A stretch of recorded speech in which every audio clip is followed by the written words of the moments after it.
있는데 오늘은 지상 최대 그 위임 명령과 영적 4세대 이 말씀에 대해서 좀 국한해서 말씀을 드리려고 합니다. 물론 잘 아시다시피 지금 이제 우리가 살고 있는 21세기 시대는 우리가 선교의 최대 이슈 또 우리가 해야 될 사명이 이주민 선교입니다. 이주민 선교. 그 가운데 저희들은 이제 캠퍼스에 지도자들을 키우려고요. 그 캠퍼스에 집중하고 있습니다. 그리고 이제 동시에 차세대 리더를 세우려고 그렇게 하고 있는 거죠. 그러니까 이주민 하면은 저희들이 이제 일반적으로 네 종류의 사람으로 분류합니다. 첫째는 이제 난민이 있고요. 그래서 난민들은 우리 한국에 숫자가 상대적으로 굉장히 적어요. 그리고 우리나라 정부가 이 난민을 잘 수용을 안 해줍니다. 좀 그렇게 좀 우리가 그 부분이 있어서 난민들을 수용하기가 좀 어려운 나라고 숫자가 적고요. 오히려 난민 사역은 지금 이제 저 아랍권에 중동 지역에 이라크가 붕괴되면서부터 이라크부터 난민 나와서 시리아 난민 난민들이 지금 유럽으로 많이 올라가고 또 이렇게 있잖아요. 그래서 외부에 지금 선교지에 있는 이주민을 집중해서 많이 이렇게 사역을 하고 계십니다. 그 다음에는 이제 한국에 한 3, 4년 단기적으로 이제 일해서 돈을 벌려고 오신 근로자분들이 계세요. 그분들이 이제 와서 한 3, 4년 일해가지고 이제 돈을 벌고는 대부분 돌아가십니다. 그분을 대상으로 이제 선교하시는 분들이 이제 이주민 가운데 근로자들. 그 다음에는 이제 한국에 영주하러 오신 분들이 계세요. 결혼해서 오신 분도 계시고요. 또 어떤 분들은 이제 사업을 하시는 비즈니스 하시느라고 비즈니스 비자 받아가지고 거의 이제 뭐 영주권이죠. 영주권을 가지고 한국에 상당히 오랫동안 영주하려는 분들이 최근에 아주 급증하고 있습니다. 그래서 그분들 대상으로 이제 선교하시는 분들이 계시고 그 다음에는 이제 가장 저희들 입장에서는 저희들 비전으로 굉장히 중요하다고 여기는데요. 유학생들이 있습니다. 그래서 유학생들에 대해서는 최근에 우리 그 정부에서 굉장히 문호를 많이 열었어요. 문호를요. 그래서 이제 미국에 오신 목사님도 계시지만 미국에 유학 가려면 토플 점수를 따야 하잖아요. 영어 토플을 해야 되는데 우리나라에도 토픽이라는 게 있습니다. 1급부터 6급까지 해가지고 3급이나 4급 급수가 높아질수록 한국어를 잘하는 겁니다. 그래서 3급 보통 법적으로는 4급을 해가지고 이제 따오면 소위 입학허 가서 I-24을 주는 거예요. 그럼 비자를 받아서 들어오는 거였어요. 그래서 저희들 총신대 신학대학원은 법적으로 원칙적으로는 4급입니다. 4급을 따는 이제 목회자 후배생들이 외국에서 들어오는데 사실 또 4급을 딴다는 것이 그들에게 입장에서는 한국어가 굉장히 어려워요. 그래서 이제 4급을 대부분 따기가 어려우니까 일부가 있고 대부분 못 땁니다. 그래서 이제 정부하고 또 교과부죠 이야기를 해가지고 입학할 때는 상급이라도 받아달라. 그러니까 상급만 따면은 입학 허가서를 주고 학교에 공부하러 들어오고요. 이제 MD부 과정이 3년이잖아요. 3년에 공부하는 동안에 이제 상급에서 한국어로 좀 더 공부해가지고 자연히 이제 한국어 강의 듣고 한국어 이제 책도 읽고 뭐 페이퍼도 쓰고 이러니까 실력이 많이 늘죠. 그래서 졸업하기 전에 학위를 수여받기 전에 4급을 따면은 정식 졸업을 해달라고. 그래서 그런 융통성을 가지고 이제 신학대학원들이 유학생들을 받아들이고 있습니다. 이렇게 하다가 작년이죠. 작년 1월 1일이죠. 그러니까 벌써 1년 한 3개월 됐지 않습니까? 이 토픽의 이 조건을 없애버렸어요. 그게 무슨 말인가 하면 한국말 몰라도 한국에 유학생으로 들어올 수 있도록 이 입학 허가서를 해주는 겁니다. 대신에 한국에 와서 1년이고 2년이고 열심히 한국어를 공부해라. 그래가지고 3급, 4급을 따면은 입학을 하는 학교에. 미국에서 그 ESL이라는 과정을 만들었잖아요. 그거하고 꼭 그대로 벤치마킹 한 겁니다. 그러니까 유학생들이 어떻게 되겠습니까? 갑자기 숫자가 늘어가는 겁니다. 그래서 재작년이 25만 했다가 그거 작년 1월 달에 철회하니까 28만 원 올라갔다가 지금 올해 26년에는요 한 40만 50만이 되지 않을까 그렇게 전망을 합니다. 예? 그래서 한국에 와서 하여튼 여러모로 공부하고 한류 덕분에 유학생들이 많이 들어옵니다. 그래서 이런 이제 시대에 우리가 복음을 전하고 제자를 삼아야 될 대상들이 이제 우리 홈그라운드로 외국 사람들이 들어오고 있다. 그러니까 선교사님들은 저기 뭐 선교사님들 다 뒤에 많이 계시지만은 저도 인도네시아에 가서 선교할 때는 우리가 저희 집사람 가정에 가서 이제 그게 하지 않습니까? 그런데 이분들이 이제 홈그라운드로 들어오는 거예요. 그러니까 우리가 더 선교하기가 어떻게 했습니까? 예? 더 유리하다고 봐도 유리하고요. 또 그분들을 더 잘 선교드릴 수가 있어요. 그래서 이제 그분들을 우리가 환대하고 그분들을 잘 이제 대접을 하면서 복음을 전해서 제자를 삼자. 그래서 제자를 키워가지고 어떻게 하죠? 다시 역파송을 하는 거죠. 역파송. 근데 이제 특별히 좀 우리가 주지해야 될 것은 선교사님들을 추방시키는 나라, 또 선교사 비자를 안 주는 나라에서 특별히 유학생들이 많이 온다는 거예요. 많이 온다. 대표적으로 어떤 나라가 있습니까? 중국. 중국이에요. 중국. 그 다음에 최근에는 베트남이 그렇죠. 학생들뿐만 아니라 근로자가 결혼하는 사람이 굉장히 증가합니다. 베트남하고 옛날에 우리 전쟁한 그런 역사가 있잖아요. 월남하고 월명으로 나눠져 가지고 우리는 월남 편에 서가지고 전쟁했지만 이제는 이제 통일되고 난 다음에 베트남 정부가 이제 개방을 했기 때문에 비록 사회주의 공산주의 배경이지만은요 그분들의 심령들이 굉장히 가난하다. 중국도 무신론의 유물상한 공산당 그걸 다 배웠잖아요. 그리고 유학을 오는 사람일수록 부모님들이 배경이 어떻습니까? 좋아요. 좋아요. 그 좋은 게 뭐냐면 중국에서는 공산당이에요. 한 8천만 명이 있다고 그러는데요. 공산당이 아니면 교수 되기 어려워요. 판검사 되기 어렵습니다. 사회 그 소위 말해서 그 상류층의 유지가 되기 어렵고요. 사업도 크게 하려면 반드시 공산당이에요. 조그마한 구멍가게 하는 거는 뭐 그렇게 큰 영향이 없습니다만은 큰 사업하고 그래도 돈을 많이 버는 볼륨이 큰 비즈니스 하는 사람들은 거의예요. 그래서 유학생 오는 이 아이들의 거의 다가 다 부모님들이 공산당 8천만 명 안에 속해 있습니다. 그래서 이제 걔네들이 좀 무신론하고 뭐 유물사관 배웠으니까 복음을 전하면 무신론에 의해서 굉장히 저항이 많을 거다. 그렇죠? 힘들 거다고 생각을 하지만 오히려 하나님이 없으니까 심령이 어떻겠어요? 가난하죠. 또 이혼율도 엄청 높습니다. 뭐 하나님 없이 사니까 이 가정이 화목하지가 못한 거예요. 그래서 뭐 여기저기 그 문제가 상처를 많이 받고 문제가 많아요. 그런 가운데 심령이 가난하니까 복음을 한국 청년도보다 더 잘 받아들인다는 사실. 이게 놀라워요. 그래서 저희 교회는 2003년부터 지금 한 23년 정도 하고 있는데요.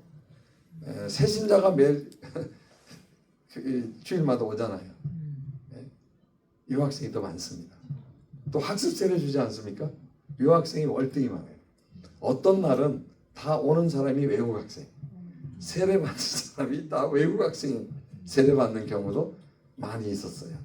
그럴 정도로 그렇죠. 한국 학생보다도 이 젊은 외국 학생들이 심령이 더 가난하고 복음에 더 가깝다는 거예요. 이게 놀라운 사실입니다. 추수할 곡식들이죠. 자, 그래서 이런 상황 속에서 우리가 이제 또 하나 접하고 있는 건 차세대입니다. 차세대입니다. 선교사님들도 10년이 지나면 그렇죠?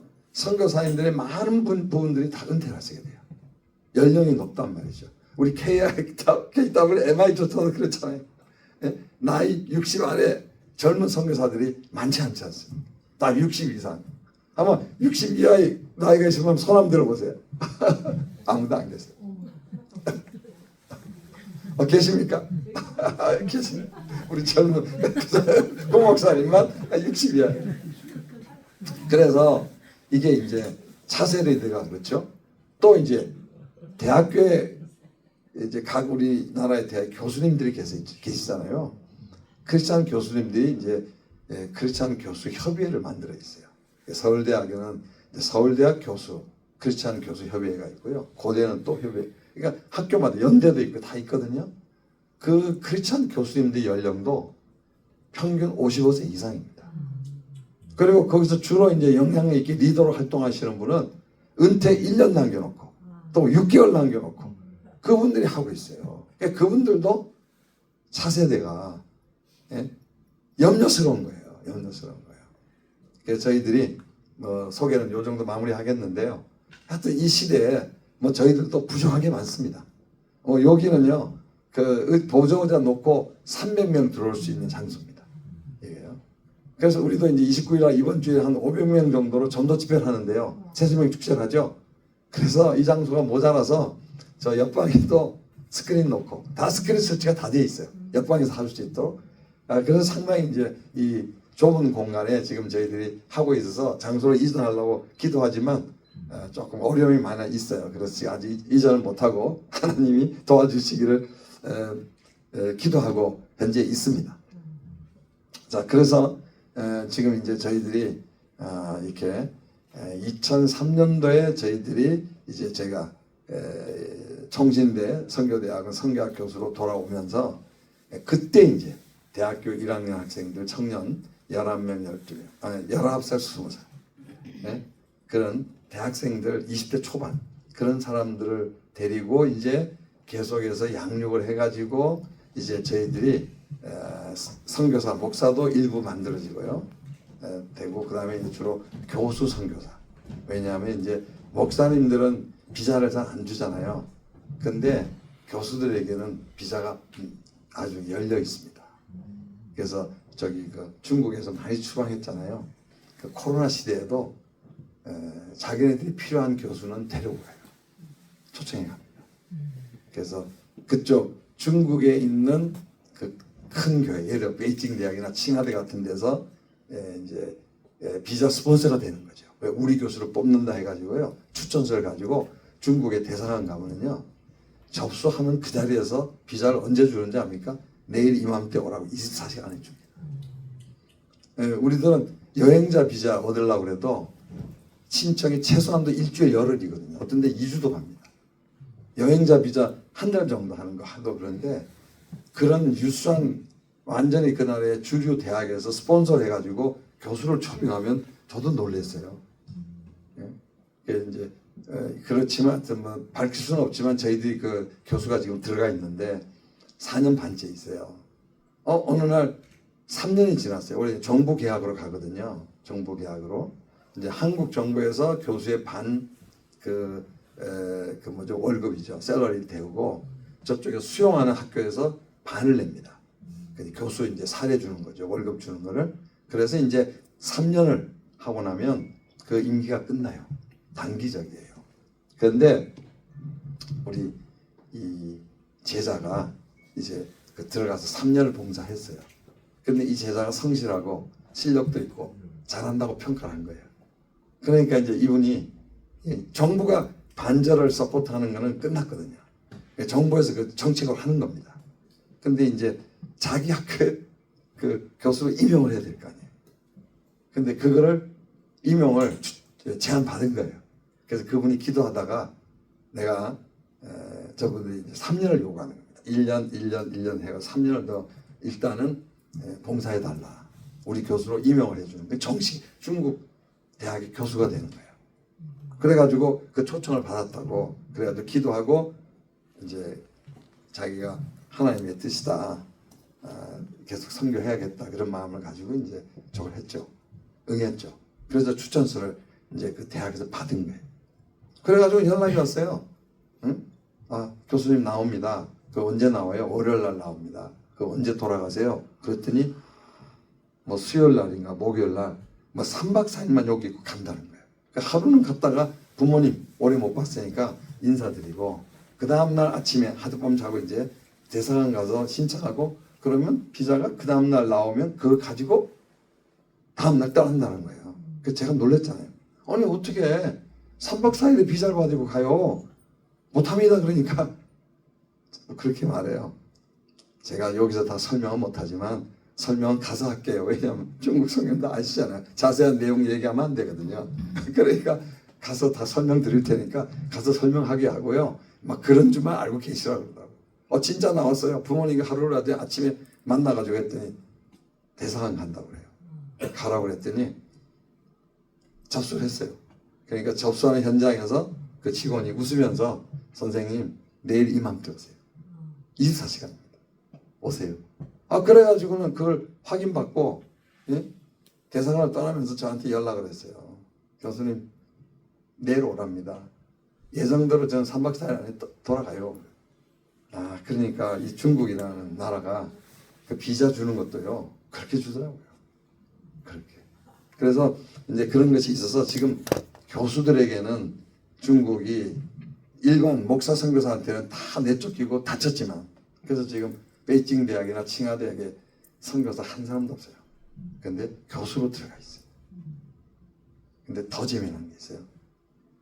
베이징 대학 가보신 분들은 알지만은요, 중국 분들 잘 아실 거예요. 이 경계가요 엄격합니다. 관광객 아무나 못 들어가요. 우리나라는 그냥 관광객 들어와도 다 개방해서 해주잖아요. 캠퍼스 폴리스가 있어요. 그 안에 경내 지켜. 우리나라는 청경찰 같은 거죠. 캠퍼스 지키는 경찰이 따로 있어요. 그리고 밖에 일반 공안이 따로 있죠. 일반 공안이 캠퍼스 안으로 못 들어옵니다. 왜냐하면 캠퍼스 폴리스가 따로 있기 때문에. 물론 무슨 사건이 큰 게 나가지고 안에서 요청하면 이제 일반 공안이 경찰이 들어올 수가 있죠.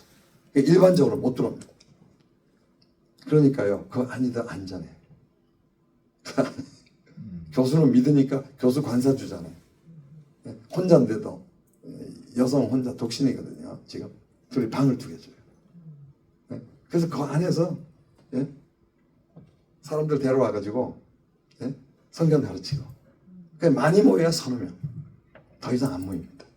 그래서 주말에 오라서 밥도 해먹고 같이 지내면서 1박 2일, 2박 3일을 지내면서 그 사람들이 거기서 선교를 하는데, 여자 독신 교수가 갔기 때문에 전도하면 세례 성찬 굉장히 어렵잖아요. 그 교회를 어떻게 해요? 그러니까 중국에 있는 교회는 뭐 이렇게 몇십 명 모여서 하는 교회가 아니고, 어떤 때는 30명도 모여서 예배 드리고 교회 기능을 다 하거든요. 하여튼 좀 얘기가 긴 얘기지만 지금 그렇게 문이 열려 있다. 열려 있다. 그리고 베트남이 또 사회주의 국가죠. 제일 많이 오잖아요. 3년 전에 베트남이요 제2외국어를 한국어로 바꾼 거 아시죠? 베트남에는 한국 붐이 일어났어요. 지금요. 그러니까 교수들이 오고. 또 인도가 지금 제일 큰 나라잖아요. 인도가 3년 전에 모디 총리가, 그들은 영어하고 힌디어가 공용어잖아요. 제2외국어가 한국어로 바뀌었습니다. 그러니까 인도 대학도 한국어과를 열려고 지금요 총장들이 눈에 불을 켜고 있어요. 그래서 한 1년 반 전에 크리스천 대학, 여러분 인도 요 아래쪽에 마드라스라는 그 도시 아시죠? 제일 남부에서 제일 큰 도시입니다. 마드라스 크리스천 유니버시티예요. 그러니까 기독교 대학 가운데 2번째 큰 겁니다. 엄청 큰 거죠. 뭐 중국은 크다 하면 대학교가 10만이고요. 인도도 그렇거든요. 크다 하면 몇 만이에요. 우리나라처럼 이렇게 조그맣지가 않습니다. 학교가. 그분이 이렇게 줌으로 미국에 있는 분들, 스폰서가 될 분들하고 회의를 하니까 한국과를 열어달라. 거기는 한 과를 유니버시티에서 열는데 교수가 3사람 필요해요.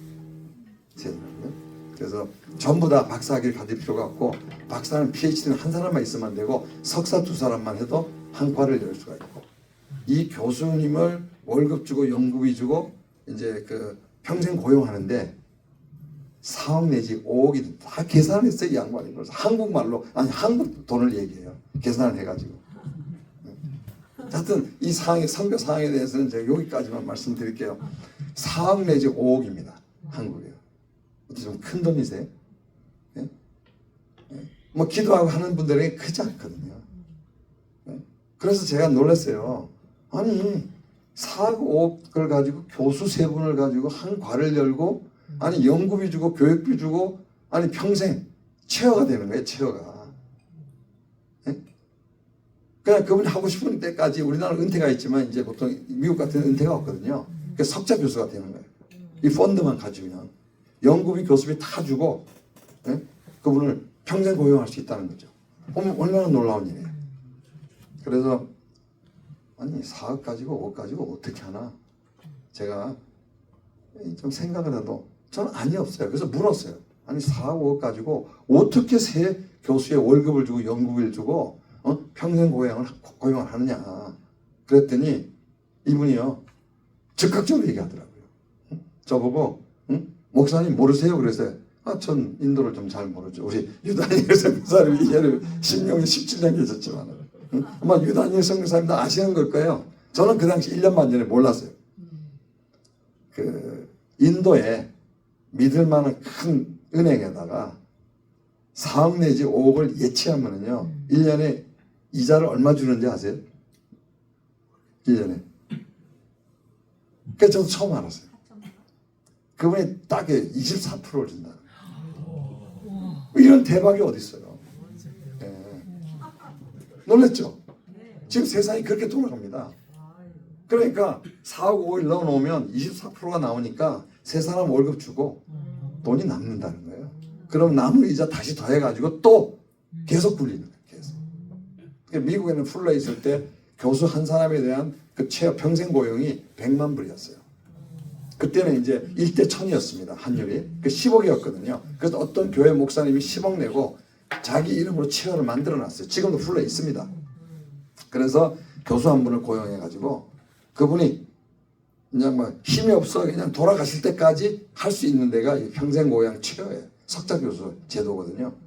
그런데 4억 내지 5억 가지고도 이제 인도에서 교수님 3분을 모셔가지고 그 평생 고용하던 식으로 할 수 있다. 문이 열렸습니다.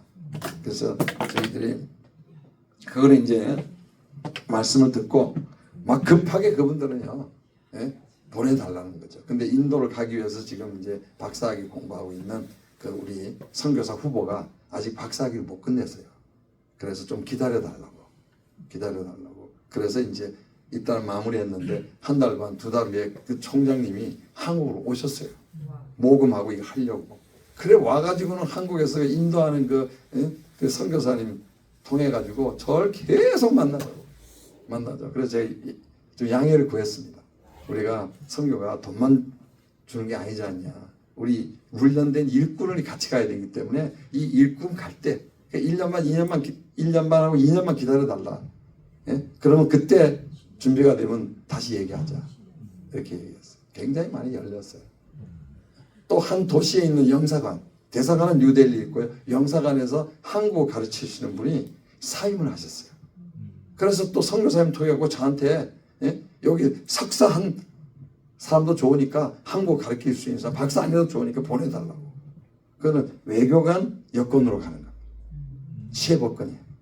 얼마나 아니 선교사를 외교관 여건을 가지고요 들어가면은 얼마나 자유스러워. 시혜복권이거든요. 그렇다고 해서 한국말 좀 가르친다고 그거 가다 복음 전했다고 구금이나 이거 못해요. 외교관 여건. 그리고 얼마나 좋습니까? 그러니까 문이 열려 있다는 게 실증이 되고 있어요 지금. 그래서 좀 그런 부분을 앞으로 우리가 두고 그래서 이 대학생 선교의 실질적인 필요가 너무 많다. 오늘 본론으로 돌아와서요. 오늘 읽은 말씀은 너무나 잘 아시는 말씀이죠. 모든 족속으로 제자를 삼으라 하는 말입니다. 모든 크리스찬 교회의 존재 목적이죠. 교회가 왜 존재하고 크리스찬의 사명이 뭡니까? 만민에게 복음을 전파하고 전파된 사람들에게 세례 주고 하나님 말씀 가르쳐서 제자가 아니니까 제자가 되게 하고 또 그 제자가 제자를 낳고 그렇죠. 이겁니다. 그래서 제가 이 제자 훈련의 실제를 역사적으로 조금 제가 경험한 대로 설명을 드리고요. 오늘 영적 4세대 그거에 대해서 오늘은 5세대인가 6세대를 발표하는데 제가 그 우리 제자들을 지금 셋이라 이분들이 다 바쁘고 그래서 모시지 못했어요. 그래서 그분들이 그 4세대 간증한 녹화된 비디오를 보여드리겠습니다. 죄송하지만 비디오로. 그리고 이제 이 6월 30일부터 우리 KWMA 선교대회 하잖아요. 그때는 실제로 우리 제자들이 가서 현장에서 바로 이제 간증을 실제로 해드리고요. 외국에 있는 사람들은 가능하면 줌을 하고 그렇지 않으면 이 혹시 또 주변 상태가 나빠지면 이 끊어지니까 예비로 녹화를 해놓으라고 했어요. 녹화를 미리 합니다. 그래서 영국에 있는 사람 녹화하고 그 다음에 이제 중국의 난징 대학에 있는 녹화. 그러니까 이제 이 로컬 정도가 아니고 완전 이제 글로벌로 지금 우리가 제자를 삼고 있는 그 모습을 선교사님들이니까 좀 보여드리려고 그 실물로 보여드리겠습니다. 저는 제자 훈련을 어떻게 배웠냐면요. 저는 지금의 조이 선교회입니다. 거기서 복음을 듣고 대학교 2학년 때 예수를 믿었어요. 근데 그 당시에 조이는 대학생 선교를 안 했습니다. 한 6명 정도의 대학생밖에 저를 포함해가지고 저를 전도한 제 친구하고요 6명밖에 없었어요. 제가 대학생활에 방황하다 예수를 믿었는데 처음 믿은 넌크리스천 집에서 태어나서 난생 처음 예수 믿은 거거든요. 성경도 처음 보게 된 거예요. 그랬는데 캠퍼스 사역을 안 하는 거예요. 저는 대학생활 가면서 방황하다가 주님 만나서 너무 기뻐서 그 기쁨에 계속 그냥 제가 간증하면서 전도를 하는데 성경 안 하잖아요. 그런데 73년도 12월 달에 지금은 이제 대학생 선교회죠. 김중건 목사님이 민족 복음을 한다고 각 교회에다가 편지를 보냈어요. 청년 대학생 2사람만 보내달라. 그래서 갔는데 그 편지가 우리 교회에 옵니다. 우리 교회에 왔어요. 그래서 이제 담임 목사님이 우리 대학생 청년 담당 전도사님한테 준 거예요. 그 전도사님이 2사람을 뽑았어요. 그래서 부회장하고 있는 서울여대 다니는 여학생 하나하고 제가 총무라고 있었습니다. 그 총무 저하고 그걸 뽑아가지고 73년도 말에 72년도 말에 73년 1월 달에 LTI라고 했어요. 리더 트레이닝 인스티튜트라고 그래가지고 한 번에 1000명씩을 불러다가 훈련을 시켰어요. 그래가지고 한 10번 하면 10,000명입니다. 1월, 2월 계속 하는 거예요. 그래서 첫 번째 주에 이제 가서 한 1,000명 들어왔더라고요. 그래서 사형리도 배우고 또 육성도 배우면서 또 김중원 목사님의 그 이제 민족 복음화 저거죠. 제가 거기서 은혜 받고 Today Campus Tomorrow World가 CCC의 뭐죠? 슬로건이에요. 그래서 제가 거기서 캠퍼스 복음화뿐만 아니라 나아가서 민족 세계를 복음화해야 되는구나. 그 비전을 깨달았어요. 그렇게 해야 되는구나. 그래가지고 73년도 8월 달에 그래서 1월 달에 첫 주 훈련 받고요. 1주 월요일부터 금요일 4박 훈련을 받으니까 그 다음에 1,000명이 또 들어와요. 그랬는데 이제 1주 훈련을 받은 사람들에게 소순장 자격을 주는 거예요. 그래서 이제 2주째 소순장으로 봉사할 사람 똑같은 과정인데 이제 나는 배웠으니까 소그룹의 하나의 리더로서 소순장으로 섬길 사람을 자원하는 사람을 받더라고요. 그 자원하는 사람들은 그 등록하는 회비를 안 내요. 그냥 참석하고 또 은혜 받고 자기가 배운 걸 가르쳐주고 소순장 노릇을 하면서 이제 그 순원들을 인도하는 거죠. 같이 전도도 하고 이제 또 가르쳐줄 것도 가르쳐주고 전부 인도하는 걸 하고 있어요. 그래서 소순장으로 2주째는 1주를 봉사했습니다. 그 봉사가 끝나니까 또 그러는 거야. 1주 한 사람은 소순장, 2주 한 사람은 중순장의 자격을 줘가지고 그 대연 그러니까 소순장, 중순장, 대순장, 연순장, 그 다음에 총순장 이렇게 돼 있어요. 그래가지고 봉사하라는 거예요. 나는 너무 은혜 받고 좋으니까 또 사형님에서 전도하니까 너무 쉬워요. 전도하기도. 사형님 들어보셨어요? 안 들어봤죠? 그러면 그냥 읽어주면서 하면 막 영접을 하니까 너무 신바람이 나가지고 제가 또 중순장 여기 완장을 줍니다. 그래서 또 한 번 했어요. 그리고 한 주가 또 끝나고 나니까요. 중순장 한 사람은 대순장을 하고 또 이걸 소중을 다 뽑는 거예요. 그래서 제가 대순장까지 하고요. 그러니까 하나, 둘, 4주를 했어요. 그러니까 3주는 봉사하고 한 주는 제가 등록하고 또 배우고 그리고 끝나고 2월 달에 거기서 제가 서강대학교 친구를 하나 만났습니다. 제가 서강대학교 출신이거든요. 가톨릭 학교는 개신교인이 별로 없어요. 그래서 서울대도 모이도 몇십 명 모이고 뭐 이대도 몇십 명 모이는데 서강대학교 모여라. 가톨릭 학교 아닙니까? 모여라니까 없어요. 그래서 아무도 없는 줄 알고 뭐 역시 나 혼자밖에 없지 그렇게 생각하고 이제 그 모이는 장소가 2층 강당이었는데 내려올라 그러니까 조그마한 키가 좀 작은 친구가 한 친구가 쫓아와요. 그러더니 제가 혼자 그냥 쓸쓸하게 내려가니까 와가지고 형제님 왜 그러니까 서강대학 출신이세요? 혼자 내려오는 거고. 왜? 다른 다 소구를 하고 있는데 저는 소구를 할 사람이 없으니까 혼자 내려가니까 뭐. 맞다 그러니까 당신은 전장관. 동기인데 제가 재수하고 들어가서 나이가 저보다 2살이나 어려요. 53년생이에요. 그러니까 자기도 보니까 나이가 2살이 많으니까 그냥 형님 같다고 이렇게 생각하면서 둘이서 가서 짰기도 하고 우리 다음 달 2월 달부터 서강대학 가서 전도합시다. 응? 우리가 난 4번 했어요. 그러니까 자기는 3번 했대요. 아주 다 배웠어요.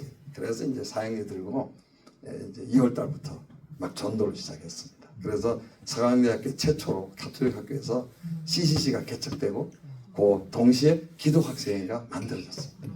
그 전에 기독학생회가 없었어요. 자, 그러고 난 다음에 8월 달에 왔어요.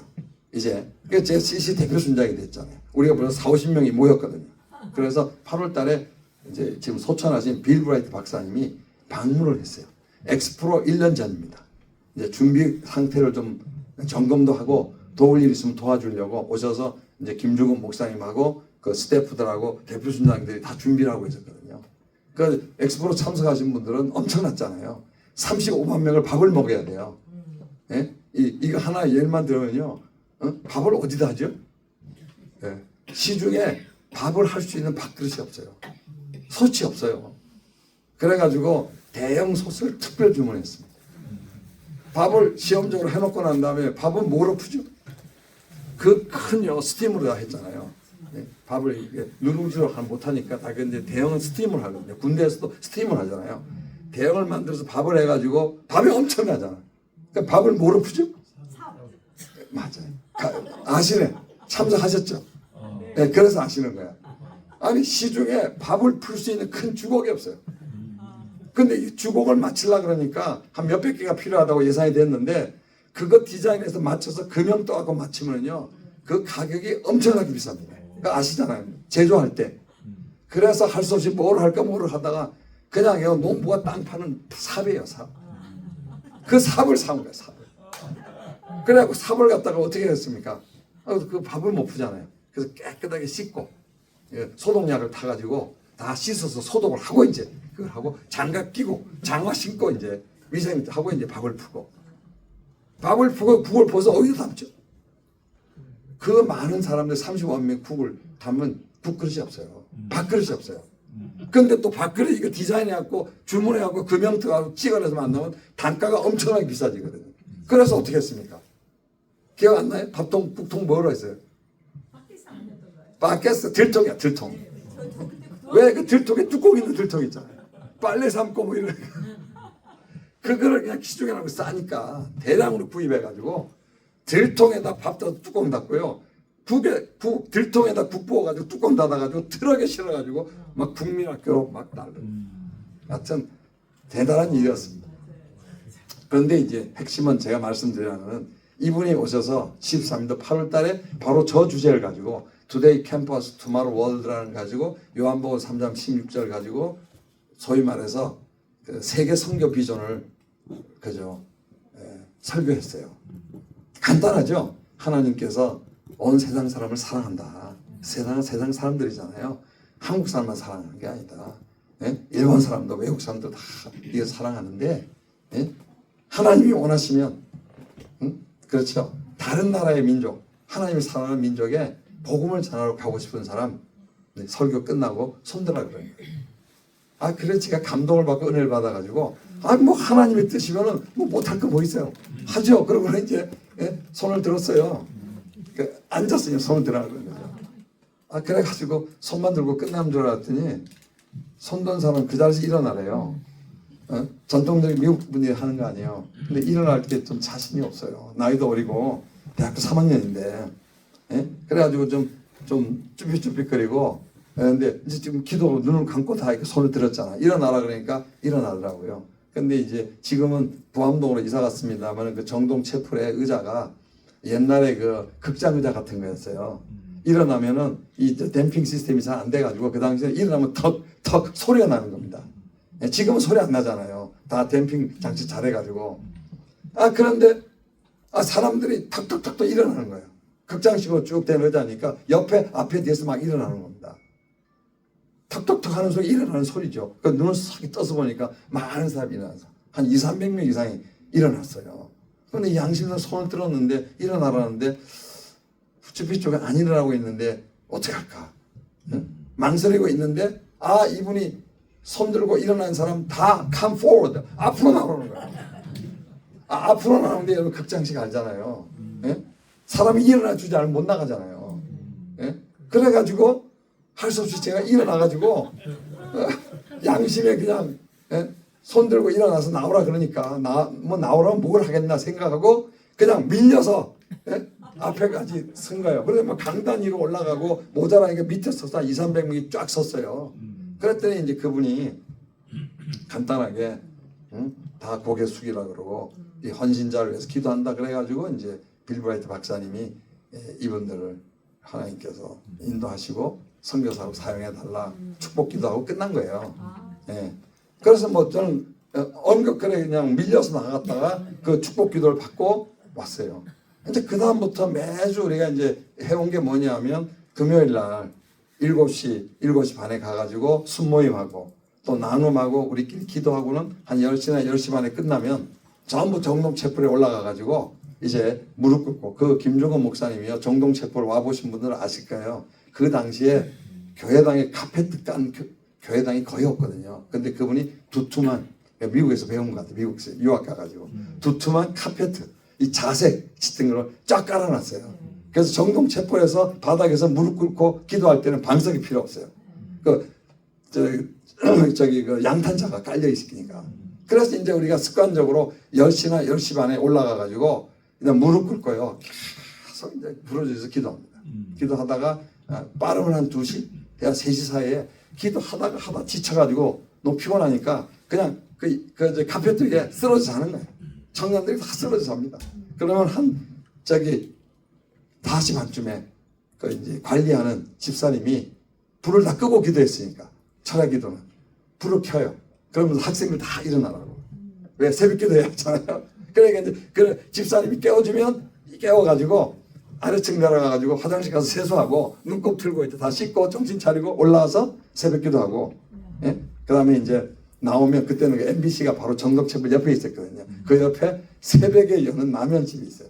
거기 라면 한 그릇 사 먹고 예? 추울 때는 아주 라면 먹으면 뜨뜻하고 좋다고요. 그리고 이제 9시까지 그때는 토요일 날도 우리 서강대학원 수업을 했습니다. 그래서 가죠. 거기 가서 이제 또 이제 수업하는 사람 수업하고 또 10시 반에 모여서 같이 기도하고 전도하고 이제 그런 생활을 계속 했는데 이제 그 순모임이 끝나고 올라가서 이제 철야 기도를 하고 싶은 기도를 다 하고 나서 이제 졸려서 잘머리가 되면 자꾸 마음에요. 생각이 나는 거예요. 아니 선교사로 헌신을 하고 축복 기도를 받았는데 가만 보니까 선교사님들이 어느 나라를 정해서 가는 거예요.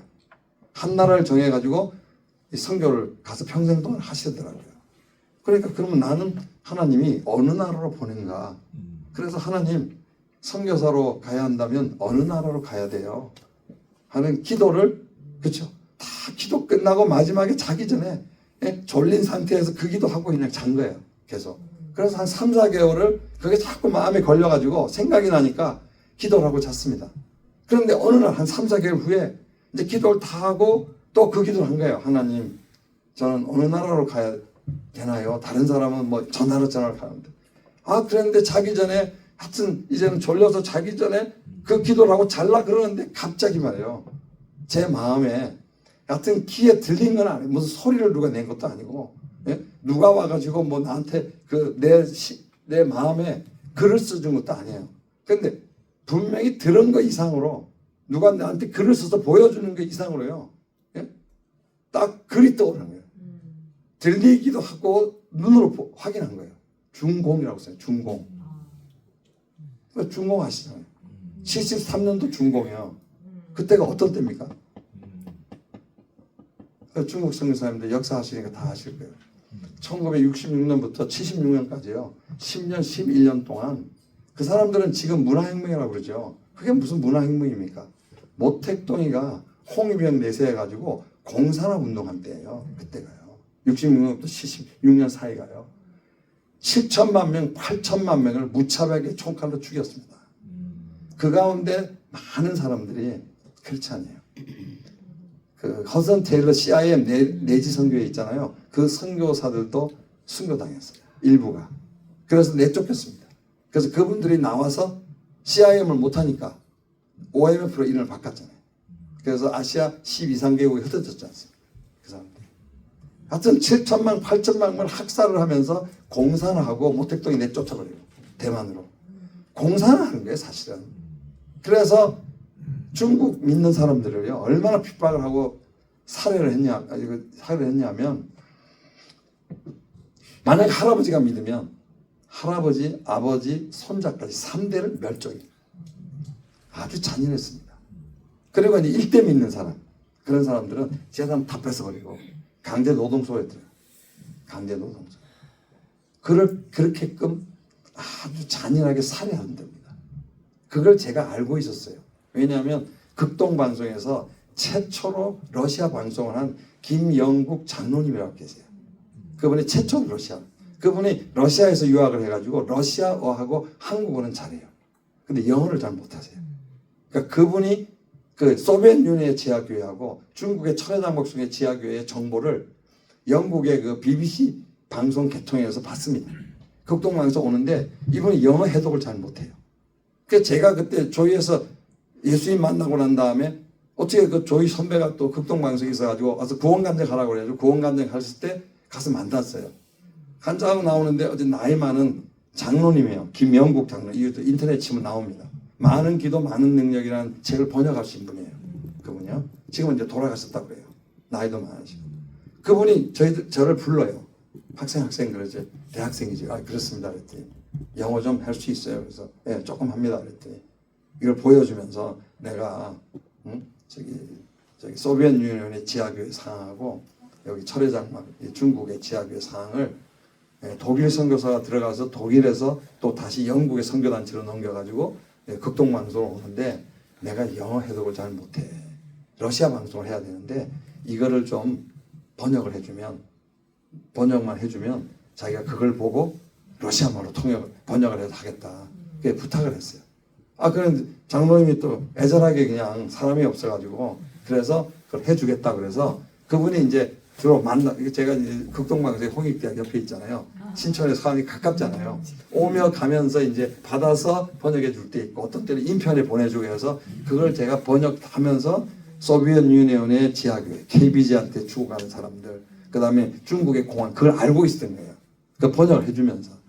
그걸 알고 있는데 중공이라고 눈에 보이고 그냥 귀로 확실하게 들은 이게 마음에 딱 새겨지니까 제가 깜짝 놀란 거예요. 깜짝 놀란 거예요. 너무나 큰 충격을 받았죠. 정신이 번쩍 자더라고요. 아니 하필이면 하나님의 저가 중공입니까? 아 그래서 그 다음부터는 이제 이게 갈등이 되는 거예요. 그래서 기도할 때마다 기도 끝나고 난 다음에 하나님께 또 이제 묻는 거예요. 하나님 진짜 중공이에요. 진짜 중공. 진짜 중공이에요. 아니 가면 죽는데. 그러잖아요. 아이 곤란한 거예요. 그리고 엑스플로가 이제 끝났어요. 엑스플로가 끝나니까 큰 대화가 끝났어요. 아 이걸 못 풀겠어요. 그런데 가만 생각을 하니까 중공에 가면 숨어서 1대1로 전도해야 하잖아요. 또 1대1로 숨어서 한 서너 명만 모여야 하잖아요. 그게도 못 모이고 또 외국인이잖아요. 아 목사 내 친구들은 내 후배들도 다 갔거든. 그 후배 가운데 한 사람이 이제 안산 동산교회 김인중 목사예요.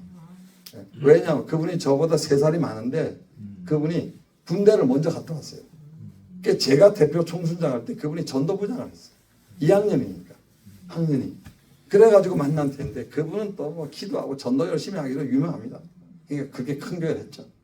또 그런 관계가 있어가지고 제가 인도네시아 갔을 때 오라 그래가지고 설교 한번 하라 그러고 계속 저한테 후원금을 보내준 분이 또 그분이에요. 그러니까 친하기도 하고 고맙기도 하고 CC에서 만난 분이에요. 아 그래가지고는 하나님께 기도하면서 이게 갈등이 되는 거예요. 그 다른 친구들은 다 뭐 총신도 가고 장신도 가고 신학교 가고 목사 된다고. 그 저도 그럴 사람이죠 사실은. 근데 못 가는 거예요. 거기 가서 목사로 갔다가 신분이 그러면 더 들키고 영락없이 빼도 박지도 못하잖아요. 그래서 신학교를 못 가고 안 가기로 하고 이제 그러고 있는데 하여튼 엑스포로가 왔어요. 그래서 하나님께 이제 기도한 거예요. 그랬는데 무슨 생각이 이제 나냐면 제가 중공에 가면 교회에서 하는 부흥회, 그렇죠? 또 그런 공식 예배, 또 전도, 개인 전도, 노왕전 막 공개적으로 못 하잖아요. 거기서 무슨 뭐 예배 팻말을 갖다가 할 수 있어요. 부흥회 한다고 사람 모을 수도 없잖아요. 또 엑스프로 그건 못 하죠. 무슨 엑스프로예요 거기서. 그러니까 어떤 결론이냐면 교회에서 배운 거, 선교단체에서 배운 거, CEC 배운 거 모든 게 거기 들어가서는 쓸모가 없는 거예요. 그러니까 숨어서 은밀하게 소그룹을 통해서 예배하고 양육을 해서 제자를 삼고 이 지상명령을 이루어야 되는 거예요. 그래서 그 생각을 하고 이걸 어떡하지? 그래가지고 74년 9월 4학년 2학기입니다. 기독학생회 전체 개강 예배를 드렸어요. 각 선교단체들이 다 대표가 와서 예배를 드리고 끝나고 난 다음에 이제 리더들만 모였어요. 예? 조금 마실 거 하고 다가 좀 놓고 서로 이제 이번 학기 기도 제목을 내고 서로 기도를 하는데 제가 이제 CC 대표니까 그 기도 제목을 냈어요. 하나님이 자꾸 중공을 가라고 그러는데 이거 도저히 할 수가 없다. 그런데 이제 그 전에 제가 응답을 받았어요. 말씀으로. 무슨 응답을 받았냐면 그래서 확신을 가졌던 거예요. 어느 날 그 요한복음 11장을 제가 이제 아침에 큐티하는데 묵상하는데 그 나사로가 죽었다 사는 거 아니에요. 그래서 11장 거기에 11장 25절 26절일 거예요 아마. 내가 부활이요 생명이니 물론 나를 믿는 자는 죽어도 살겠고 살아서 믿는 자는 영원히 죽지 않으리라. 이 말씀이요 팍 다가오는 거야. 이 말씀이 그냥 깨달아지면서 마음이 확 다가오는데 그 말씀을 어떻게 제가 이해하고 했냐면 내가 예수 믿을 때 이미 부활의 생명을 영생을 얻었구나. 내 예수님 영접할 때 그러니까 영생은 영원히 사는 거잖아요. 제가 물리가 전공이고 수학을 잘하거든요. 그래서 내가 거기 가면 평소에 생각했죠. 잘 숨어서 견디면 한 3년은 피해서 다닐 수 있을 것 같고 짧으면 3개월 안에도 걸려가지고 이거 될 거다 하는 그걸 항상 느끼고 그 각오하고 있었어요. 짧으면 3개월, 길면 한 3년 정도 봤어요. 막 3년 이상은 내가 숨어서 도망 못 갈 거다. 어떻게 하다 들킬 거라고. 그러니까 3년, 3개월. 그러니까 영생이니까요. 수학 계산이 나오잖아요. 영생이니까 무한대분의 3개월, 3년 무슨 차이가 있죠? 차이가 없어요. 100년을 산다 그럽시다. 무한대분의 100년 하면은요. 한번 계산하기 계산해 보세요. 0.00000 하다 그냥 죽어요. 0입니다. 그러니까 100년을 살아도 3년을 살아도 3개월을 살아도요. 이 영원이라는 시간을 계산할 때는 다 0입니다. 지금 우리의 이성적인 수학적인 계산으로는 그렇다고요. 왜? 0.00000 찍다가 우리가 그 끝자 0이 계속 나오는 걸 세다가 죽는단 말이에요. 인간은. 계속 0이라는 거예요. 그래서 수리 계산에서도 무한대분에 뭐가 들어도 0이에요. 0이에요. 그래서 그런 걸 생각하면서 3개월을 살아도 3년을 살아도 100년을 살아도 영생에는 그냥 하나의 영겁점이다. 인생은 그런 거다. 그래서 내가 예수 믿을 때 영생 얻었는데 뭐 3개월을 살든 3년을 살든 뭐가 두려울 게 있냐. 그게 똑같은 거야. 뭐 길고 짧은 건 뭐 대보면 인간으로는 또 될 수 있지만 그게 영원이라는 세계에 가면은 그게 하나의 점으로밖에 표시가 안 되고 똑같은 거예요. 그래서 제가 하나님께 그랬어요. 좋습니다. 그랬어요. 좋습니다. 그래 놓고 이제 엑스프로 끝나고 그 기도에서 그 얘기를 하니까 이제 끝나고 돌아가려고 그러는데 제 동기 한 형제가 저 와서 경찰한테 잠깐 좀 보세요. 다 갔어요. 마지막 제 회장이니까 마지막 정리하고 다 이제 해서 다 했는데 그 형제가 그러는 거예요. 아까 기도 제목을 냈죠. 은밀하게 숨어서 1대1로 소그룹으로 하는 이런 사역을 할 수밖에 없는데 이걸 내가 좀 배워야 되겠는데 어떻게 될지 모르겠다고 했죠. 그랬더니 그 친구가 내비게이터입니다. 내비게이터 오면 1대1 양육 그 다음에 소그룹을 해갖고도 지상명령 제자 삼고 복음전시 영혼군을 다 한다. 교회로 안 모여도 되고 또 큰 그룹은 안 모여도 한다. 그러니까 그걸 한다. 그래? 진짜예요? 그래서 제가 9월달 첫 주에 개강 예배 드리고 그 주일날 내비게이터로 간 거예요. 내비게이터. 그래 갔더니 그 친구가 이제 맞아줘가지고 모임을 딱 참석한 거예요. 그러고 난 다음에 이제 그 지도자하고 이야기를 한 거예요. 저는 이런 그래서 이걸 원하는데 우리는 다 됩니다. 1:1 산도, 1:1 양육. 그 다음에 세대를 하면서 가서 했는데 거기에서 저는 최초로 제자 훈련한 말을 들었어요. 조이에도 CC에도 IVF에도 UVF에도 없었어요. 제자 훈련한 말이야 시중에 없었어요. 74년 9월입니다. 제자 훈련한 말 들었고 거기서 1:1로 특별히 1:1 양육하는 걸 배운 거예요. 거기서. 그래서 그때부터 제가 올인을 했어요. 올인을 해가지고 배워가지고 제가 이제 3년 반을 내비게이터에서 이제 자비랑 하면서 간사로 섬겼습니다. 그 다음에 이제 그 정도 하니까 벌써 제가 캠퍼스에서 일한 지가요 6년 7년이 된 거예요. 그런데 저는 직장인으로 가야 하잖아요. 직장인으로 전문의 사역자로 가야 되냐. 그런데 여러분들이 알다시피 닉슨하고 모택동이가 73년도에 국교를 맺고 핑퐁 얘기했잖아요.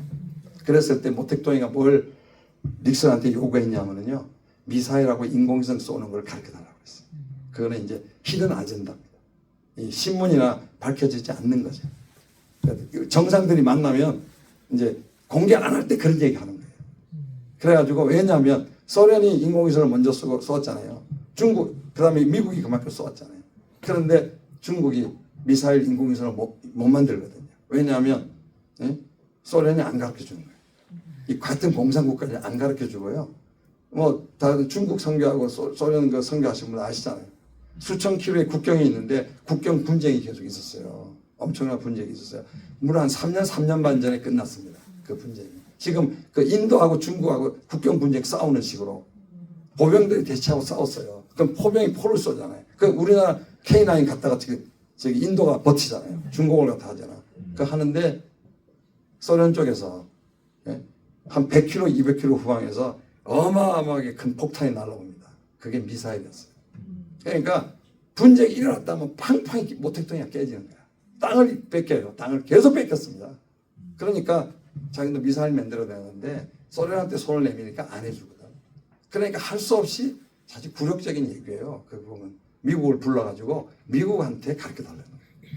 그런데 미국이 소련을 견제하기 위해서요. 중국을 그때부터 키운 거예요. 키우기 위해서 그걸 가르쳐준 겁니다. 가르쳐준 거예요. 그래서 이 인공위성을 쏘고 미사일을 쏘려면 슈퍼컴이 필요해요. 슈퍼컴퓨터. 그 슈퍼컴퓨터가 어디 제품인가 하면 그게 IBM 제품이에요. 그래서 미국의 매니저들이 가서 다 교육시켜주고 설치해주고 그 밑에서 일하는 엔지니어는 IBM 재팬에서 갔어요. 그래서 제가 그걸 알고 IBM 코리아에 들어갔어요. 그래서 78년 3월 달에 들어갔습니다. 들어가가지고 말단 사원으로 들어가서 제가 비즈니스맨으로서 이제 말단 사원으로서 그 IBM 직장인 대상으로 전도를 하는 그 주말에는 또 서울대에 가서 캠퍼스에서 일해요. 그래가지고 이제 소위 말해서 제가 거기서 이제 교회를 개척하게 된 거죠. 연습을 한 거예요. 7년 동안. 그래서 제가 목사 되기 전에 7년 동안 IBM에 있었고요. 그 전에 내비게이터 간사하고 그럴 때 액체 같은 데 서대문에 있었어요. 서대문에 가서 한철아 박사 강의, 전호진 박사 강의 그것들을 좀 들었어요. 왜냐하면 저는 신학교에 입학을 못하니까 목사 안수 못 받으니까 좀 신학은 배워야겠다. 성경 해석학도 배우고 좀 성경 역사도 배우겠다 그래가지고 가서 스페셜 스튜던트로 해가지고 그냥 배우기만 하고 학점은 안 남겨놨어. 그건 신학교에서 가능합니다. 그런 선교 목적으로는 허락해 주거든요. 그래서 이제 돈도 안 내고 공짜로. 그때 외국인 학생들이 많이 왔어요, 액체. 그래서 그 사람들하고 같이 사귀면서 해서 그런 걸 했습니다. 제가 말씀드리려고 하는 것은 그때 배웠을 때 들어가서 보니까 제자훈련의 원조를 알게 된 거예요. 1930년에 내비게이터가 미국에서 시작됐고요. 그건 뭐 다음에 또 기회가 있을 때 역사를 좀 배경 얘기해주고 1950년에 CC가 시작된 거예요. 그래 갔더니 디모데후서 2장 2절 말씀 좀 띄워주시죠. 그거를 가지고 저걸 해주는 거예요. 네? 그 지도자가 가르쳐주는 거예요. 네? 디모데후서에서 또 내가 많은 증인 앞에서 내게 들은 말 충성해서 부탁하라. 그들이 또 다른 사람 가르칠 수 있다. 이거는 사도 바울 선생께서 제자인 디모데에게 하는 말이거든요. 그러니까 디모데가 사도행전 16장 1절에서 디모데를 만나잖아요. 그래서 데리고 다니면서 아버지가 아들에서 하는 것처럼 가르치고 제자를 삼았거든요. 그렇지 않습니까? 그래서 바울이 디모데를 제자 삼고 디모데가 에베소 교회의 목사로 추정되는데 충성된 사람들에게 부탁해라 하는 말을 하는 거예요. 그럼 충성된 사람은 또 다른 사람을 가르칠 수 있다. 그래서 여기 안에 영적 4세대가 나와요. 그런데 이게요, 디모데 후서가 무슨 서신이에요? 목회 서신이에요. 선교 단체만 그걸 하는 게 아니라 교회가 해야 됩니다. 그래서 우리가 78년도 12월 달에 내비게이터에다가 바울을 누가 파송했습니까? 선교단체가 파송한 적 없어요. 지역교회 안디옥 교회가 했습니다. 그리고 바울이 뭘 했습니까? 교회가 없는 곳에 가가지고 믿는 사람이 없는 곳에 가가지고 복음 전해서 교회 개척했어요. 그러니까 성경적으로는 이 선교사는 교회가 파송해야 되고 또 가서 교회를 개척해야지 궁극적으로 선교단체 아닙니다. 파라처치가 어디 교회에 있습니까? 어디 성경이 있습니까? 그래서 내비게이터 안에서 그걸 가지고 많은 토론을 했어요. 근데 결국 내비게이터는 지금도 자기네들은 선교단체로 존재하고 아까 읽은 마태복음 28장 19절에서도 가서 너희는 뭐 하라고 했습니까? 복음에서 영혼 부려하면 처음엔 세례를 줘야 하잖아요. 세례를 줘야. 세례 안 준다. 그러니까 당신들은 지상명령을 믿고 이 말씀 가지고 우리를 가르치고 영적 4세대가 있고 이게 지상명령이라고 하는데 왜 세례를 안 줍니까? 이거 불완전한 거 아니에요. 이거 아니죠. 그 다음에 가르쳐 지키도록 제자가 되게 하는 일은 열심히 해요. 자, 훈련시키는 것은 전문가예요. 그래서 이제 제가 교단으로 들어오게 된 이유가 그렇습니다. 교단에 들어와서 이 제자 삼는 일을 교회에서 해야겠다. 그래서 들어와서 결국 지상명령의 핵심은 디모데 후서로 들어오게 되면 4세대가 되는 거고 영적 4세대 그림을 도식 좀 보여주세요. 도식 그림 좀 보여주세요. 요것만 보고 제가 마치고 저거를 비디오를 보여드리겠습니다. 여기에 보면 수직적으로 보면 바울이 1세대, 2세대, 3세대, 4세대 더 제사 받으면 5세대, 6세대로 나가는 이거를 수평적으로 보면 그렇죠? 사도 바울은 사도니까 교회 밖에서 영적인 아버지로서 멘토로서 도와주는 거예요. 돕는 서신이잖아요. 목회를 이렇게 해라 하는 서신이잖아요. 서신으로 돕는 거죠. 왜냐하면 그때는 서신으로밖에 할 수 없어요. 지금 뭐 전화로도 할 수 있고 지금 뭐 우리가 뭐 보이스톡으로 할 수 있지만 그때는 서신으로 한 거죠. 그래서 교회 중심에 있는 분은 그렇죠? 목회자 격인 지금은 이제 현재 목사가 되겠죠. 디모데가 있고 여기 FF가 충성된 사람. 평면으로 보면 이 소그룹 이렇게 이루어져. 또 이 사람이 뻗어나가면 여기 소그룹이 이렇게 붙어서 동서남북으로 환상적으로 이렇게 나가는 구조가 제자 삼는 목회 구조예요. 성경에서 이렇게 보여주는데 오늘날 교회가 이런 구조로 안 돼 있어요. 그리고 4세대에 의해서 이 제자를 안 키우기 때문에 뭐가 끊어졌습니까? 4세대 뇌가 끊어져 버립니다. 그러니까 우리는 이 구절에서 말하는 이 목회 구조를 회복해야 돼요. 아멘. 그리고 4세대 나가서 일꾼을 키워야 4세대 일꾼이 생깁니다. 그게 핵심이죠. 근데 이 방법은 아까 같처럼 종교의 자유가 없는 지금은 이제 공산권, 이슬람권도 이게 가능해요. 뭐 자유민주주의는 다 할 수 있는 거고요. 자유민주주의는 열린 분이고, 그럼 뭐 민주주의의 최상의 나라 미국에서 내비부터 시작했죠. 그런데 특별히 지금의 우리가 이슬람권이나 공산권에 이렇게 예배 자유가 없고 집회 자유가 없는 곳에서도 이런 소그룹으로 할 수 있는 이것은 적용이 되는 거예요. 그래서 오늘날 우리가 선교를 효과적으로 하고 세계를 보고하는데 이 지상명령을 바로 이해해야 된다. 또 이것을 바로 실천하는데 4세대 이상에 있는 이 세대가 해야 됩니다. 마지막 한마디만 하고 제가 마무리하겠습니다. 그런데 이제 시중에 목사님이나 선교사님이 접할 수 있는 제자 훈련은 이걸 못해요. 4세대가 없습니다. 그리고 전도가 약해요. 그 이유가 있어요. 대부분 이제 지금 가장 훌륭하게 하신 이제 옥 목사님이 사랑의 교회 제자 훈련을 많이 받으셨거든요. 근데 이제 옥 목사님이 너무 존경하고 또 제가 잘 압니다. 그분의 제자 훈련을 제가 평가하고 논문까지 써달라고 해서 논문까지 써줬거든요. 35주년인가 그때 발표했어요. 근데 그분이 제자 훈련을 어떻게 배웠냐면 직접 내비게이터에 가서 배운 게 아니고요. 그때 서울대 다니는 방분, 지금의 그 방성기 목사입니다. 청년 때 그 사람을 내비게이터에 보낸 거예요. 그러니까 그 사람이 가서 1단계를 배워오면 갖고 와가지고 뭘 가르치냐 그걸 분석해가지고 이분이 창의력이 뛰어나요. 그래서 그걸 교회에 맞게끔 자기가 해석을 해가지고 교재를 만든 거예요. 교재를.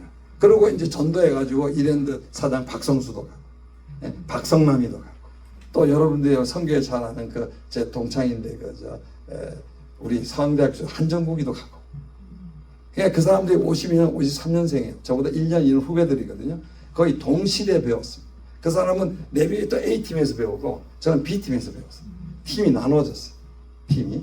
왜냐면 사람이 좀 300명 이상 되니까 팀을 2개로 나눴거든요. 그래서 저쪽에 팀 있는 거 서로 다 알아요. 근데 내비게이터의 정책에 걸린 거예요. 왜냐하면 사람을 이렇게 양육을 하잖아요. 성경을 가르치면 열심히 있고 헌신적이고 전도도 열심히 해서 열매가 있는 사람을 금방 파악을 하잖아요. 그러면 그게 요 충성된 사람, 제자훈련 잘할 수 있는 사람입니다. 그러면 그때 그 사람을 갖다 선택을 합니다. 그리고 그 사람한테 집중해. 이 제자훈련은요 선택과 집중의 원리예요. 그래서 1대1로 맞춤 훈련, 맞춤 상담, 맞춤 이걸 합니다. 그러기 위해서 뭘 요구하냐면요. 지금도 그 정책은 변화가 없어요. 당신이 하고 있는 모든 교회 활동, 영적인 활동, 모든 것을 다 끊으라고 그래요. 오직 내비게이터에만 집중해야 돼요. 그게 조건이에요. 조건입니다. 그런데 그 사람들이 다 걸렸어요. 그런 제안이 들어오니까 옥 목사한테 얘기했죠. 옥 목사를 허락하시겠어요? 자기 교회에 그때 거기 성도교회 대학부의 핵심 멤버들인데 그걸 보내줍니까? 옥 목사님은 노했어요. 그래서 방성기야, 박성수, 박성현, 한정욱이 다 잘렸어요. 그러니까 뭐야? 훈련을 한 1년 반 전후밖에 못 받았어요. 그래서 그분들은 이 4세대를 하려면요 한 최소한도 4, 5년이 걸립니다. 이해가 되시죠? 아니 제자 삼아서 키워가지고 다시 자라서 또 복음을 낳고 이게 세대가 내려오려면 4, 5년 걸려요. 그러니까 1년 반에 그냥 집중적으로 1대1 훈련해주고 그 사람을 위한 집중 훈련을 시켜주려고 그러는데 교회 문제가 생긴 거예요. 그래서 불행하게 저 사람들은 그 사람들 투자 안 한다. 그러니까 내비게이터를 떠나게 되겠죠. 그 사람들. 근데 저는요 자유롭잖아요. 왜냐하면 대학생 때 벌써 해외 선교사로 헌신했잖아요. 그것도 중공 선교사로. 그래서 우리 교회의 그 전도사님이 저를 알고 있어요. 이런 선교사 후보로서 훈련받고 있고 하는 걸 알아요. 그러니까 교회에다 얘기를 했죠. 저는 선교사로 갈 사람입니다. 중공 갈 사람이에요. 이 방법을 꼭 배워야 됩니다. 그러니까 양해해 주세요. 그러니까 전도사님 그렇다고 아주 기쁨으로 허락해 줘서 그때 하고 있던 교회 중고등부 반사도 성가대도 대학생 총무도 그만두게. 그래서 저는 그걸 다 뿌리치고 내비게이터에 가서 전적으로 그냥. 그래서 3년 반 동안에 풀타임으로 가서 훈련 받으면서 간사를 한 거예요. 그래서 이제는 난 직장인으로 가야 전문의로 가야 되니까 IBM에 들어가서 7년 동안 그걸 프랙티스해서 그 열매를 맺은 거예요. 교회를 개척하고 제자를 세우고 제가 이제 떠난. 그랬는데 하여튼 국교가 없어서 그걸 갖다가 OMF에서도 파송을 못 해줬고요. 조동진 목사님도 파송을 못 해줬어요. 그래서 선교지를 바꿔가지고 제가 인도네시아로 가게 돼요. 인도네시아로 가서 하는 일을 갖다가 거기서 그쪽 이사회가 맡긴 게 신학교 교수를 맡긴 거예요. 저는 전도하고 대학생 중심으로 교회 개척해서 이 제자훈련 이걸 하려고 그랬어요. 이걸 준비하고 갔는데 해서 교수를 맡기는 거예요. 그랬는데 신학교에 들어가 보니까 신학교에 들어가서 실체를 보니까 아니 신학교가 신학만 가르치네. 전도학은 가르쳐도 전도를 안 가르쳐줘요. 이게 전도를 할 줄은 모르요. 이름은 전도사인데 전도를 잘하는 사람들이 극히 드물어요. 그러니까 전도를 못하니까 당장 뭘 못하니까 그러니까 교회 개척을 못해요. 이건 연동이거든요. 교회 개척은 딴 게 아니에요. 전도 열심히 해서 영혼이 생기면 그게 교회잖아요. 그러니까 제가 그걸 깨달은 거예요. 그래서 제가 옳거니 선교지 신학교에서 이걸 해야겠다. 그래서 제가 학장한테 이걸 했죠. 내가 보니까 아니 신학만 가르치고 아니 머리만 지식만 가르치지 도대체 말이야 이 전도하는 훈련도 안 시키고 그 다음에 양육하는 훈련도 시켜야 되고 4세대 맺고 이제 교회를 개척해야 되는데 이런 훈련이 없다 그러니까 그분이 딱 인정하더라고요. 그때 당시에 우리 신학교가 36년 된 신학교. 그래서 그분들이 외국 선교사들이 세운 신학교인데 초교파적으로 같이 동역합니다. 12개국이 같이 갔어요. 그랬는데 그분이 그런 우리 초창기에는 아타 인정도 못 받고 하기도 정직하기도 못 줬다. 거기도 1회 졸업생이 평양신학교 비수생이 7명이. 그러니까 그때는 학생들이 소수 적고 학위도 못 주고 학교가 참 부족하고 제세 도서도 없어 그랬는데 학생들이 복음에 대한 열정은 너무 했다. 그래서 학기 끝나면 방학 동안에 인도네시아가 얼마나 넓어요. 그 김유고 목사님은 거지 전도처럼 둘씩 셋이 짝을 지어가지고 배는 하나만 메고 걸어가다가 주문은 먹고 또 차 얻어 타고 배 얻어 타고 그냥 뭐 한 달, 두 달, 석 달씩 전도 여행을 하고 돌아왔다는 거야. 예. 근데 36년이 지난 제가 갔는 그때는 뭐예요? 학생들이 공부만 열심히 하고 학위만 받지. 그게 없어졌다는 거예요. 그래서 잘 됐습니다. 그러면 제가 금요일까지 수업 끝나니까 토요일 하루를 내주세요. 그 사람들 훈련시켜 가겠다. 그래서 제가 거기에서 전도를 시도한 거예요. 얘기가 너무 길어지네. 선교 얘기하다 보니까. 다 오늘 여기서 얘기를 끝내야겠죠. 비디오 1시간 정도인데 볼 수 있겠어요? 1시간? 시간이 안 되죠? 볼 수 있어요. 아, 볼 수 있어요? 네. 아이고. 금집도 합니다. 아, 여기 인도네시아 선교사님 계세요? 이 가운데? 언제는 인도네시아 선교사님도 오는데. 인도네시아 그것만 말씀하고 끊을게요. 인도네시아는요, 반차신라의 헌법이 있어요. 인도네시아는 조금 특수한 면이 있습니다. 이슬람 국가죠. 이슬람 교도가 제일 많죠. 그런데 노미날이에요. 그래서 뭐, 이 뭐죠? 머리에 쓰는 거 있잖아요. 뭐 차도르라고 하고 뭐 브라카라 그러잖아요. 그거 안 써요. 뭐 여러분 자카르타 가보면 거의 만나기가 힘듭니다. 오히려요, 지난 제가 한 10몇 년 전에 갔을 때는 자카르타 가니까 제가 선교사 하고 있어요. 30몇 년, 40년 전에 없었거든요. 응? 그 조그만 호텔에 있는데 그 호텔 수영장 옆에 이 부르카를 쓴 시꺼먼 거 쓴 거예요. 얼굴 완전히 가렸죠. 제일 지독한 오소독스 이슬람이거든요. 있더라고요. 응? 한 2~3명이 있어요. 그 수영장 옆에 그 벤치 파라솔 밑에서 앉아서 차 마시면서 있더라고요. 그래 이상해요. 아무리 봐도. 그래서 다가가서 정중하게 또 여자분이더라고. 그러니까 또 남자가 여자한테 함부로 다가가면 안 되거든요. 근데 호텔이니까 내가 외국인이니까 영어로 얘기했죠. 인도네시아 말 조금 하지만 안 하고 영어로 얘기하니까 지도 영어를 알더라고. 그래서 excuse me 하고 응? 내가 여기서 이 부르카를 한 분을 만났는데 응? 너무 내가 좋아 보인다. 또 다 이렇게 얘기하고 응? 사진을 찍어도 괜찮냐? 응? 아 그러니까 사진 찍으라고 그러더라고요. 함부로 찍으면 안 돼요. 허락받고 찍어야 돼. 사진을 찍고 난 다음에 가만 보니까 인도네시아 사람 오리지널이 아닌 것 같아. 그래서 내가 네이티브 오리지널 이 인도네시아 사람이 아니죠. 그러니까 맞대요. 중동 쪽에서 온 사람이에요. 그러니까 그쪽 사람이 와서 지금 쓰고 있는. 그런데 그 반차실라에 전도를 하지 말라고 돼 있어. 그 인도네시아는 그 주민등록증을 받을 때요 종교난이 있습니다. 그 종교난에 5대 종교라고 흔히 얘기하잖아요. 그 종교 가운데 하나를 꼭 기록을 해야 돼요. 90% 이상이 이슬람이죠. 그래서 심지어 목사님이 가운데요. 지금도 자기 주민등록증에는 종교난이 이슬람이라고 된 목사님도 계세요. 왜냐하면 요걸 잘 안 바꿔줘요. 신청을 해도 요 핑계 저 핑계 대고 허락을 잘 안 해주는 때가 있어요. 그럼 목사님인데도 종교난이 이슬람으로 된 사람도 있다. 그 다음에 캐톨릭, 개신교, 뭐 불교, 유교 그런 거 다 되는 거예요. 그 꼭 써야 돼요. 왜냐하면 인도네시아는 역사적인 배경이 있어요. 중공해에 있는 공산 뿌락지가 내려와서 적화될 뻔했어요. 아시잖아요. 옛날에 공산화가 많이 됐을 때 세계 3분의 2가 공산화 됐잖아요. 뿌락지가 내려왔을 때 공산화 될 뻔했어요. 세뇌 교육시키는 거죠. 칼 들고 위협하면서 1대1로 세뇌 교육시키는 게 공산주의 방법이거든요. 근데 그걸 겪어봤어요. 근데 공산주의 가서 세뇌 교육을 시키면서 막 위협하면서 그래도 잘 안 넘어가는 사람이 있었어. 그 사람이 어떤 사람이요? 종교를 가진 사람이라고 이해한 거예요. 그래서 그 이후로 공산 뿌락치를 물리치고 난 다음에 주민등록증에 의무적으로 종교를 하나 가지라고 돼서 지금도 그게 시행돼요.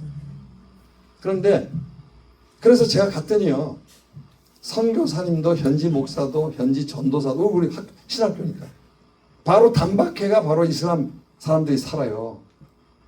90%가 뭐 이슬람이니까 막 만나는 게 이슬람이죠. 전도를 못하고 있더라고요. 그래서 물어봤어요. 왜 전도를 못하냐? 우리 법에는 전도를 못해요. 그래요. 그러니까 이제 그 법이 그럼 뭐냐 하는 걸 물어봤어요. 그 반차실라의 헌법을 찾아서 보니까 나의 종교를 다른 사람에게 강요할 수 없다 이렇게 돼 있어요. 문구가 또 꼭 그렇게 돼 있습니다. 그래서 제가 혹시라도 잘못 이해하는 줄 알고 현지인 목사하고 다 확인했어요. 이거 해석이 인도네시아 이렇게 적혔는데 뭐예요? 강제로 하지 않게, 강제로 강요하지 말라고 돼 있어요. 그러니까 제가 거기서 힌트를 얻었어요. 선교사도 누구도 전도를 못하고 있는데, 예? 강요만 안 하면 되잖아요. 예? 물론 그래도요, 길에서 전도지 나눠주면 그냥 받기 싫은 사람 주잖아요. 그 사람 신고하면 잡혀 들어가요. 허락받고 줘야 돼. 허락받고 줘야 돼. 이게 뭐라는 걸 얘기하고 주는데 받으시겠냐고. 그래야 그 사람이 가서 신고 안 하죠. 신고. 그래서 그런 데기 때문에 제가 참 고민을 했습니다. 다 안 하는데 가서 제자 훈련 하려니까 제자들 부르서 첫 번째 훈련이 이게 전도 훈련이잖아요. 전도 훈련을 시켜야 되는데 이게 막혔단 말이에요. 또 초년 선교사가 제일 말단 선교사잖아요. 기라성 같은 할아버지 할머니들이 있는데 선교사들이 제가 제일 말단인데 하다 사고 치면 제 또 이거잖아요. 징계 받을 수도 있잖아요. 그런데 기도했습니다. 하나님 어떻게 하죠? 그 법이 강요만 안 합니다. 그러면 저희들이 뭐 한국에서 전도 훈련 시킬 때 가서 뭐 복음을 강요했습니까? 그렇게 안 했잖아요. 그래서 제가 철저하게 강요하지 말고 가서 설득적으로 전도하는 방법을 가르친 거예요. 그래서 사도 바울처럼 사도행전 26장이 거기에 우리가 셀베이션 테스트면 우리 그 교환에 있는 거거든요. 내가 예수 믿기 전에 어떻게 살았다. 어떻게 해서 예수를 만났다. 예수를 만나고 난 다음에 내가 어떻게 변화돼서 이런 삶을 산다. 간단한 거 세 부분이에요. 그래서 가서 모르는 사람한테 안녕하세요. 저는 누구입니다. 그 사람들은 워낙 섬이 많으니까요. 예? 그렇죠. 언어가 굉장히 많아요. 우리 신학교 안에서도요. 예? 그 사투리 쓰면 저 사투리가 어느 지역의 어느 족속 말인지도 모르는 경우도 있어요. 965개가 있거든요. 몰라요. 우리가 개교 기념일날 컬처럴 데이를 합니다. 그럼 우리 한국 사람들은 한복 입고 나가고, 예? 영국 사람들은 뭐 그 이상한 거 있잖아요. 그 부는 거, 예? 저기 눌러서 하는 거 이름이 생각이 안 나. 그 유명하게 부르, 페파이프인가 그거 불고 나오고 뭐 이렇게 하는데 인도네시아 사람들 나오면요. 우리가 모르니까 학생들이 묻잖아요. 그럼 지네도 몰라요. 그럴 정도로 이 언어 컬처가 많습니다. 어쨌든 간에 제가 절대 가서 내가 어디 출신이고 나는 어떻게 살아. 내 부모는 어떤 사람. 그래서 안녕하세요. 나는 이름이 뭡니다. 얘기하면서 자기 배경을 먼저 얘기하는 거예요. 그러면서 뭘 얘기합니까? 내가 인생을 살아가다가 이런 경우가 이런 어려움이 있어서 예수님을 믿고 난 다음에 내가 행복하게 됐다. 풍성한 삶을 살았다. 그렇게 유도를 합니다. 그래가지고 너 이게 참 기쁜 소식인데 너무 좋은 거야. 제사 안 받고 영생 얻는 거야. 그래가지고 한번 들어볼래? 이 권유하는 거죠. 들어보겠다면요? 그때 이제 가방을 열고 성경하고 전도지 끝내서 들어보겠다 그랬으니까 이게 진리의 말씀이야 하고 설명을 할 수 있겠죠. 예? 안 듣겠다면 어떻게 합니까? 이슬람 안 듣겠다고 그러죠. 예?